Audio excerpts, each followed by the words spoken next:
Welcome to a place where hearts unwind, infinite threads that gently bind, love and compassion in every line. Together we rise through space and time. Welcome back to Infinite Threads. I'm your host, Bob.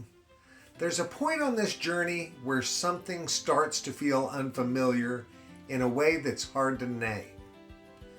You're responding differently to people. Situations that used to trigger you don't land the same way.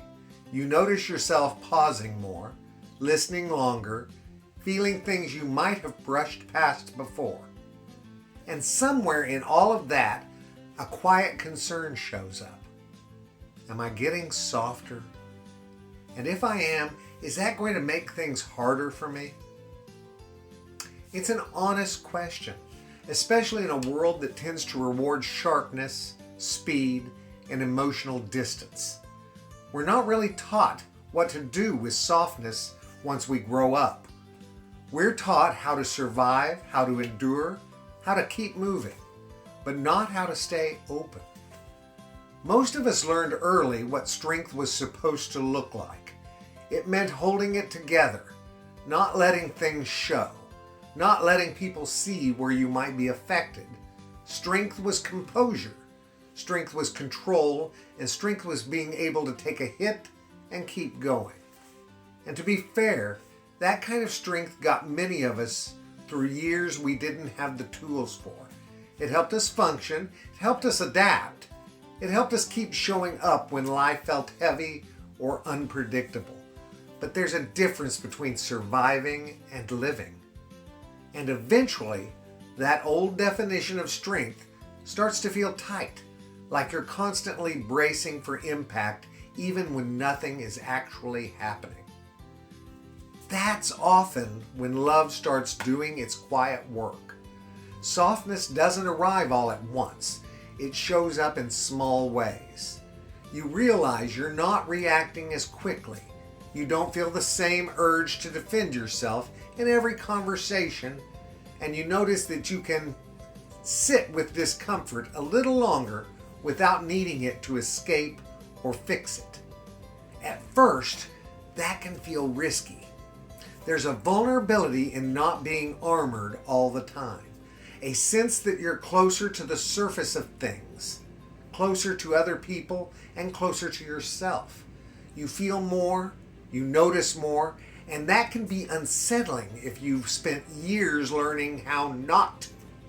But softness isn't the absence of strength. It's strength that no longer needs to stay tense. What starts to become clear is that softness isn't about letting everything in. It's about choosing what you respond to instead of reacting to everything automatically. It's the difference between being unguarded and being present. You still have boundaries. In fact, they often become clearer. You're less likely to lash out, but more likely to step back when something isn't healthy. You don't need anger to hold your line anymore. You don't need volume to feel solid. You just know where you stand. That kind of readiness doesn't come from force. It comes from self-trust. There's also something else that happens as softness settles in. You start realizing how much energy you used to spend holding yourself together. How much effort went into staying braced, staying ready, staying protected. When that tension eases even a little, there's space. Space to think, space to feel, and space to notice what's actually happening instead of what you're afraid might happen. You become harder to provoke, not because you care less, but because you're not living on edge anymore. Other people's reactions don't hook into you the same way. You're less pulled into cycles of escalation. And that's not weakness. That's regulation.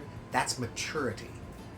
Softness also changes how you relate to pain, both yours and other people's. You don't rush past it as quickly. You don't try to explain it away, and you don't turn it into something abstract.